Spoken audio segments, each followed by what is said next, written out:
Assalamualaikum warahmatullahi wabarakatuh.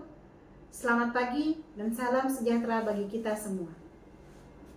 Perkenalkan, saya Reski Anabadi, salah satu dosen Prodi Pendidikan Jasmani Kesehatan dan Rekreasi Universitas Nahdlatul Ulama Sulawesi Tenggara. Perkenalkan saya untuk menjelaskan deskripsi mata kuliah yang saya ampu, yaitu mata kuliah Pencegahan dan Penanganan Cedera Olahraga. Video ini dibuat dengan tujuan untuk memenuhi salah satu persyaratan sertifikasi dosen tahun 2024, yaitu pernyataan diri dalam unjuk kerja Tridharma Perguruan Tinggi, PDD, UKT-PT, khususnya di aspek pengajaran. Saya akan memulai menjelaskan deskripsi dan informasi umum dari mata kuliah Pencegahan dan Penanganan Cedera Olahraga. Mata kuliah Pencegahan dan Penanganan Cedera Olahraga merupakan mata kuliah wajib bagi mahasiswa semester 6 pada program studi S1 Pendidikan Jasmani, Kesehatan dan Rekreasi, Fakultas Keguruan dan Ilmu Pendidikan, Universitas Nahdlatul Ulama Sulawesi Tenggara. Mata kuliah ini memiliki bobot 2 SKS selama 1 semester ke depan. Mata kuliah ini membahas tentang definisi dari cedera olahraga, faktor-faktor yang menyebabkan terjadinya cedera olahraga. Dibahas juga tentang bagaimana tindakan pencegahan yang dilakukan terhadap cedera yang dialami oleh pelaku-pelaku olahraga secara umum.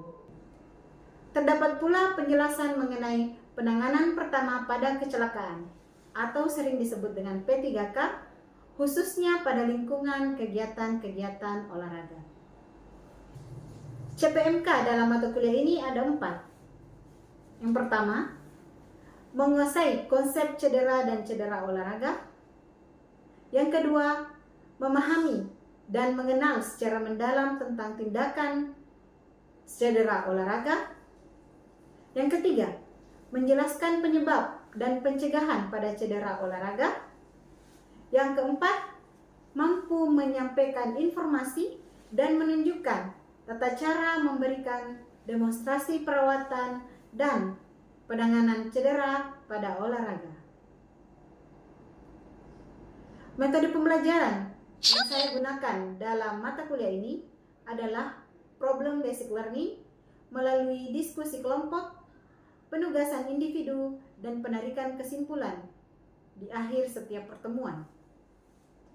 Penilaian yang saya lakukan, saya berikan dengan bobot persentase di mana tugas bernilai 35%, kuis bernilai 30%, ujian tengah semester bernilai 15%, dan ujian akhir semester bernilai 20%.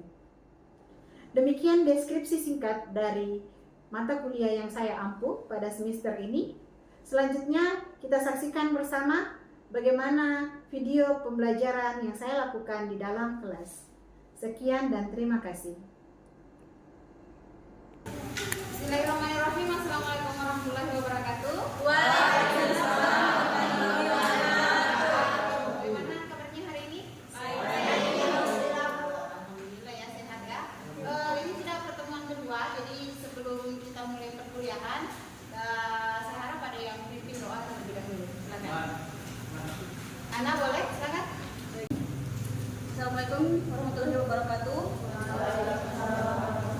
Untuk mengawali pelajaran hari ini, marilah kita berdoa bersama-sama sesuai kepercayaan dan keyakinan kita masing-masing. Berdoa dimulai.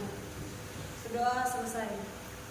Sebelum kita mulai kelasnya, saya mau cek dulu yang hadir dan yang tidak. Tolong diberikan absen dulu. Cesar, Askulan.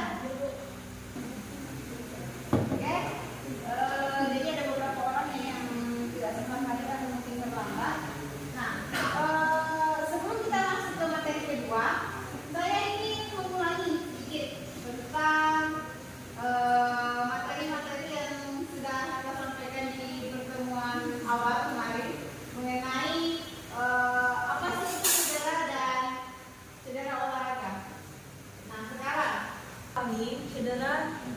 adalah suatu aktivitas fisik yang tidak bisa ditahan oleh tubuh akibat beban yang terlalu berat. Sedangkan cedera olahraga itu rasa sakit atau luka yang dirasakan oleh tubuh akibat berolahraga. Terima kasih. Cedera itu bisa kita artikan sebagai semua bentuk atau segala bentuk rasa sakit yang timbul kepada tubuh kita atau bahkan organ-organ kita, ya, yang dimana diakibatkan oleh tekanan-tekanan yang tidak bisa tubuh terima lagi. Nah, misalnya kita terbentur, kemudian ada lebam, nah itu karena akibat tekanan dari luar lebih besar daripada tubuh kita, sehingga bagian-bagian yang sakit itu tidak mampu lagi menahan beban yang diberikan. Nah, jelas sekali ya, seperti yang dikatakan Anda tadi, kalau cedera olahraga, ya tentu saja semua jenis rasa sakit dan timbul akibat aktivitas olahraga yang dilakukan seperti di luar rokok. Ya, sudah dipahami? Nah, saya rasa kalau sampai ke pengertian cedera, sampai ke pengertian cedera olahraga, teman-teman sekalian sudah paham ya.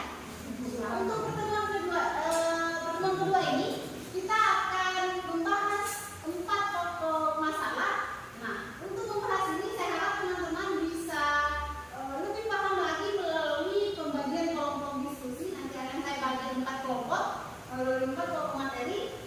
Kemudian kalian diskusikan lalu kita presentasikan sama-sama. Ya, siap ya. Jadi saya akan bagi di sini baris pertama dan kedua ada kelompok 1. Baris pertama yang sebelah sini, sebelah kanan saya ada kelompok 2, belakangnya kelompok 3 dan yang sana kelompok 4. Pertanyaan Anda? Sudah. Sini saya. Untuk kelompok 1 silakan. Assalamualaikum warahmatullahi wabarakatuh. Perkenalkan, kami dari kelompok 1 yang beranggotakan 7 orang. Di sini kami akan memaparkan materi kami yang berjudul jenis cedera berdasarkan berat dan ringannya. Untuk mengefisienkan waktu, langsung saja kami akan memaparkan materi kami yang akan disampaikan oleh pemateri. Kepadanya saya persilakan. Baik, terima kasih kepada moderator telah memberikan kesempatan untuk membawakan materi pada hari ini. Baik, di sini cedera berdasarkan berat dan ringannya. Cedera dapat diklasifikasikan berdasarkan berat dan ringannya untuk membantu dalam penilaian tingkat keparahan dan perawatan yang diperlukan. Hanya itu materi saya kembalikan kepada moderator. Baik, itulah tadi hasil pemaparan materi dari kelompok kami. Saya persilakan setiap kelompok untuk bertanya. Dalam satu kelompok, 1 pertanyaan. Kepada kelompok 2. Sebelumnya terima kasih kepada moderator. Perkenalkan, nama saya Adi Fitri, mewakili kelompok saya kelompok 2 yang bertanya kepada kelompok 1. Jadi, bagaimana cara mengidentifikasi tingkat keparahan? Langsung saja kami akan menjawab pertanyaan dari kelompok 2 yang akan dibacakan oleh saudara Nana. Terima kasih kepada moderator yang telah memberikan saya kesempatan untuk menjawab pertanyaan dari kelompok 2. Perkenalkan, sebelumnya nama saya Anak Purnama, perwakilan dari kelompok 1. Baik, bagaimana pertanyaannya di mana? Bagaimana cara mengidentifikasi tingkat keparahan cedera olahraga dan apa tindakan pertolongan pertama yang dapat dilakukan? Identifikasi tingkat keparahan cedera olahraga bisa dilakukan dengan mengetahui jika Anda tidak yakin tentang tingkat keparahan cedera atau tindakan pertolongan pertama yang tepat. Mungkin hanya itu jawaban yang bisa saya sampaikan kepada kelompok 1. Sebelumnya saya kembali. Assalamualaikum warahmatullahi wabarakatuh. Nah, di sini judul dari materi kami yaitu jenis cedera berdasarkan penyebab sendi. Oke, itu saja materi dari kelompok kami. Saya kembalikan kepada moderator. Baik, itulah tadi materi yang kelompok kami bisa sampaikan mengenai jenis cedera berdasarkan penyebab. Adapun dari kelompok-kelompok yang ingin bertanya kepada kami persilakan setiap kelompok 1 pertanyaan. Dari kelompok 1. Baik, terima kasih moderator. Saya Nurailan dari kelompok 1 ingin mengajukan pertanyaan yaitu apa penyebab umum cedera pada anak dan bagaimana cara penanganannya? Baik, kami akan menjawab pertanyaan dari perwakilan kelompok 1. yang akan dijawab oleh rekan saya Vira Anastasia. Ini saya akan menjawab pertanyaan dari kelompok 1. Pertanyaannya itu, apa penyebab umum cedera pada anak dan bagaimana cara penanganannya? Cedera pada anak bisa disebabkan oleh berbagai faktor, namun beberapa penyebab yang umum terjadi pada anak-anak itu seperti jatuh, tergelincir, tertabrak, dan dari aktivitas anak-anak yang lainnya. Kalau untuk cara penanganannya itu tergantung dari cedera-cedera yang dialami oleh anak-anak tersebut. Kalau keseleo itu ya diurut, mungkin kalau luka diberikan cairan antiseptik. Namun ada yang paling utama yang harus kita sebagai orang tua atau guru memberikan pertolongan pertama, yaitu memastikan kondisi anak dan mentalnya tetap baik-baik saja untuk pertumbuhannya ke depannya, untuk melanjutkan masa pertumbuhannya agar dia tidak trauma. Menyampaikan kepada kelompok 1, saya kembalikan bagaimana jawabannya bisa diterima. Baik, terima kasih atas jawabannya. Kami cukup memahami daripada jawaban dari kelompok 2. Ada sedikit tanggapan dari kelompok 1 untuk kelompok 2, di mana bagaimana cara untuk mencegah agar anak tidak cedera saat bermain. Terima kasih. Nah, untuk pencegahannya itu kita bisa mulai dengan melarang anak-anak untuk beraktivitas yang berbahaya, yang memungkinkan anak-anak dan lebihnya. Maaf, saya kembalikan moderator. Baik, saya kembalikan pada kelompok 1. Baik, terima kasih. Kami dari kelompok 1 memahami dari jawaban kelompok 2. Kemudian moderator. Baik, terima kasih. Jadi dari diskusi tadi kita sudah lakukan diskusi yang cukup epic ya, lumayan bagus pertanyaan-pertanyaan yang diberikan. Saya ingin memberikan sedikit penjelasan atau kesimpulan mengenai hasil diskusi tadi secara menyeluruh. Nah, untuk kelompok pertama, klasifikasi kelompoknya adalah pembagian jenis cedera berdasarkan berat dan ringannya ya. Nah, kalau kita lihat ada dua jenis cedera di sini. Yang pertama adalah cedera berat, yang cedera ringan, kemudian ada cedera berat. Nah, cedera nah, kira-kira kalau cederanya seperti ini, ada yang bisa berikan contoh? Cedera yang tidak diikuti kerusakan berat. Coba, Ana. Mungkin salah satu contohnya Bu, kesemutan atau kram. Ya. Salah satu contohnya itu, mungkin kalian sudah sering alami ya, kekakuan pada otot. Pernah dengar yang namanya misalnya tikus-tikus? Ya, Bu. Nah, itu paling sering terjadi biasanya kalau kalian berlari, jogging, ya kan? Bahkan pada saat kalian istirahat sering terjadi. Sakit betisnya, tikus-tikus kata orang-orang biasanya ya. Nah, itu salah satu jenis cedera ringan. Atau kram lututnya, ya, itu cedera ringan juga. Pernah tertarik ototnya bagian sini, bagian tengah, itu cedera ringan semua. Nah, sudah dipahami mengenai cedera ringan? Nah, gambarnya tikus-tikus tegang di leher atau apa, kemudian untuk cedera berat, misalnya karena jatuh, tiba-tiba ada pendarahan, ototnya robek, atau pada saat main ligamen yang robek. Nah, ini jarang sekali terjadi karena sudah lumayan sangat berat. Ya, misalnya di tackle, kemudian langsung ligamennya robek, kemudian patah tulang. Nah, patah tulang juga biasanya terjadi pada kecelakaan umum. Kemudian kalau pada atlet-atlet profesional itu jarang, kecuali olahraga berat, kayak balap sepeda atau senam lantai ya, atau bahkan balap motor, ya. Nah, itu sering terjadi yang seperti itu, patah tulang. Karena risiko dari cabang olahraganya juga besar. Panjat tebing, ya, itu contohnya. Kemudian kalian bisa lihat external violence, kemudian yang terakhir overuse. Nah, kira-kira kalau external violence itu apa sih? External violence itu adalah cedera yang terjadi karena faktor-faktor dari luar, ya, dari luar. Contohnya apa? Kejedot pintu, ya, tendang batu. Nah, itu salah satu contoh cedera yang terjadi karena faktor dari luar. Kemudian internal violence. Internal violence itu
Tidur jam 6 pagi. Tidur jam 6 pagi kemudian pergi olahraga jam 7. Oleh kemudian jatuh terjadilah cedera. Ya. Misalnya mau pergi berolahraga tapi kurang gizi, kurang makan, gizinya tidak tercukupi, mengalami kelelahan yang berat. Kemudian pergi ke gym, bisa jadi terjadi cedera pada saat itu. Ya, itu yang dimaksud dari internal violence. Kemudian ada overuse. Misalnya ada atlet profesional ya, dia latihan secara terus menerus, tidak memperhatikan yang istirahat, terlalu lama karena ototnya sudah terlalu lelah. Organ penggunaan tendon ligamen itu sudah terlalu berat, makanya dikatakan overuse. Over itu apa? Berlebih. Ya, use itu apa? Penggunaan. Ya, digunakan terlalu berlebihan. Jadi segala jenis cedera karena digunakan terlalu berlebihan itu namanya cedera overuse. Misalnya, contoh ini, ada atlet misalnya tenis, dia pergi latihan servis terus menerus sampai terjadi cedera di bahunya. Itu namanya cedera akibat overuse. Ya. Selanjutnya untuk kelompok 3. Jenis cedera berdasarkan waktu terjadinya. Yang mana sih yang dimaksud berdasarkan waktu terjadinya? Ada 2 jenis. Yang pertama cedera akut, yang kedua cedera kronis. Nah, yang mana itu cedera akut? Cedera akut itu ciri-cirinya dia berat. Ya, yang mana sih yang dimaksud dengan cedera akut? Cedera akut itu ciri-cirinya adalah dia bersifat berat, kemudian terjadi tiba-tiba. Berat yang dimaksudnya seperti apa? Tadi dikatakan ada jenis cedera berdasarkan berat dan ringannya. Misalnya kerusakan otot, robeknya otot, patah tulang, itu semua termasuk dari cedera akut. Tapi terjadinya secara tiba-tiba. Misalnya dia jatuh tiba-tiba patah tulang, itu namanya cedera akut. Ya? Kemudian cedera kronis. Yang mana sih yang namanya cedera kronis? Ciri-cirinya adalah awalnya ringan. Kemudian lama-kelamaan makin parah dan berlangsung lama. Salah satu cirinya ini fraktur. Ini sering terjadi pada orang-orang yang fraktur. Kemudian penanganannya tidak terlalu bagus. Dia lihat, tidak ada. Dilihat secara kasat mata, misalnya dia fraktur di betis, tulang betis. Tapi secara kasat mata, dilihat tidak apa-apa. Dia retak saja di dalam, tapi dia tidak sadari. Lama-kelamaan, retak itu menjadi semakin parah di dalam, kemudian membengkak dan akhirnya menjadi cedera yang kronis. Itu yang dimaksud dengan cedera kronis. Pernah ada pengalaman salah satu teman saya, ya, dia atlet karate. Dia terjatuh pada saat main. Dia ada fraktur di pergelangan tangannya di sini. Tapi dia periksakan ke dokter, katanya cedera ringan. Tapi makin hari, makin lama dia merasa sakit. Kemudian bengkak. Kemudian habis itu dia periksakan kembali ke dokter. Ternyata keretakannya itu bukan retak biasa. Di dalam ada serpihan tulang. Jadi dia memang terlihat retak sedikit, tapi ternyata ada serpihan tulang di dalam, sehingga menyebabkan pembengkakan yang semakin parah, luka yang semakin parah. Untung kemarin teman saya itu penanganannya bisa dilakukan secara cepat sehingga tidak diamputasi dan bisa sembuh. Makanya itu ketika kalian mengalami cedera, apalagi kalian merasakan ada rasa sakit yang berlebih, harus segera ditangani oleh medis. Meskipun ada yang namanya penanganan cedera awal, ya. Tapi kita sebagai orang awam yang tidak berkecimpung di dunia itu, yang hanya memahami penanganan cedera di awal, seharusnya langsung menindaklanjuti dengan dibawa ke medis, ya. Kalian harus pahami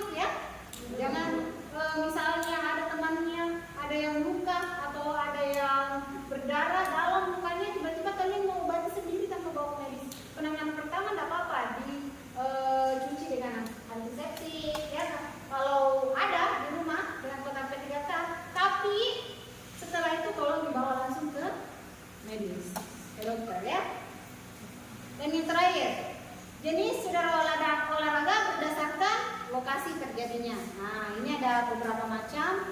Yang pertama ada strain, kemudian ada sprain, kemudian ada fraktur. Ini sudah beberapa kali saya sebutkan lagi fraktur, ya. Kemudian ada dislokasi.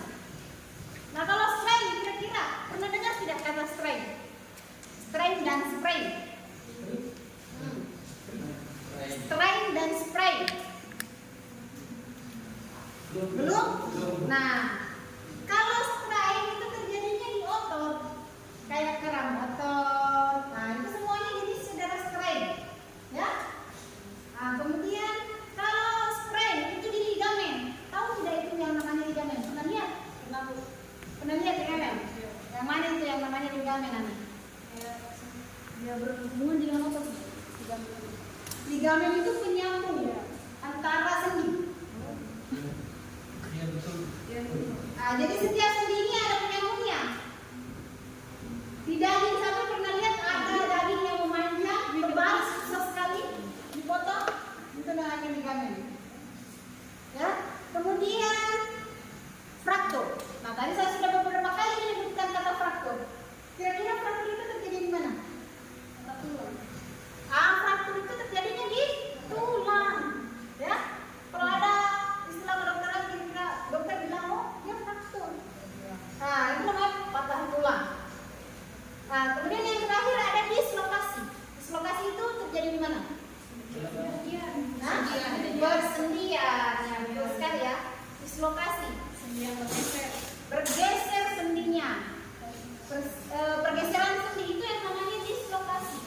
Berpindah dari tempatnya, bergeser dari tempatnya, makanya namanya dislokasi.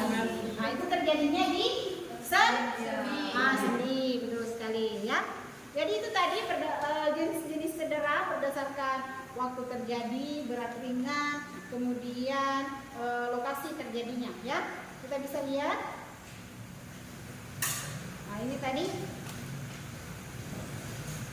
Nah, ini contoh strain dan sprain ya. Strain itu terjadi di otot. Kita bisa lihat ini strain, ini masalnya, kemudian ini tendonnya. Biasanya terjadi di sini. Ya, antar di muscle dan di tendon. Itu strain. Kemudian sprain di ligamen. Ligamen itu sana penyambung antara dua sendi. Itu namanya ligamen. Seperti gambar yang saya tampilkan di awal tadi yang cedera berat. Nah, itu adalah jenis sprain yang berat. Karena ligamennya sudah putus, sudah tersambung antara sendinya. Atau bisa jadi hanya robek sedikit. Itu semua jenis strain dan sprain. Kemudian ini contoh fraktur ya. Nah, fraktur itu ada dua jenis juga, ada yang cuma rata, kemudian ada yang full fraktur ya. Ini dia. Ada fraktur tertutup dan fraktur terbuka. Masih fraktur tertutup, dia patahnya tidak merobek otot. Dia patah di dalam tapi tidak terikat. Itu yang namanya fraktur tertutup atau patah tulang tertutup. Ya, kalau fraktur terbuka dia robek sampai ototnya juga rusak. Terjatuh dari tempat yang tinggi, jatuh dari motor, ini sudah sering kita lihat di lingkungan kita ya, sudah sering sekali terjadi. Ya. Kemudian ini dislokasi yang terakhir. Yang terakhir ada dislokasi. Nah, perhatikan, itu normal anatomi itu dia bergeser sedikit saja, kemudian anterior dislocation dia bergeser ke dalam. Posterior itu dia bergeser keluar. Nah, ini agak jarang terjadi, tapi sudah merupakan cedera berat. Nah, dari apa yang saya jelaskan tadi, beberapa jenis cedera, ada yang ingin ditanyakan? Ada yang ingin ditanyakan terkait jenis-jenis cedera tadi? Tadi ada pertanyaan juga, bagaimana sih caranya untuk mencegah cedera itu? Nah, untuk mencegah cedera banyak hal yang perlu kita perhatikan. Yang pertama, yang paling utama adalah dari diri kita sendiri. Ya, menjaga pola makan, menjaga pola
tentang bagaimana cara mencegah terjadinya cedera.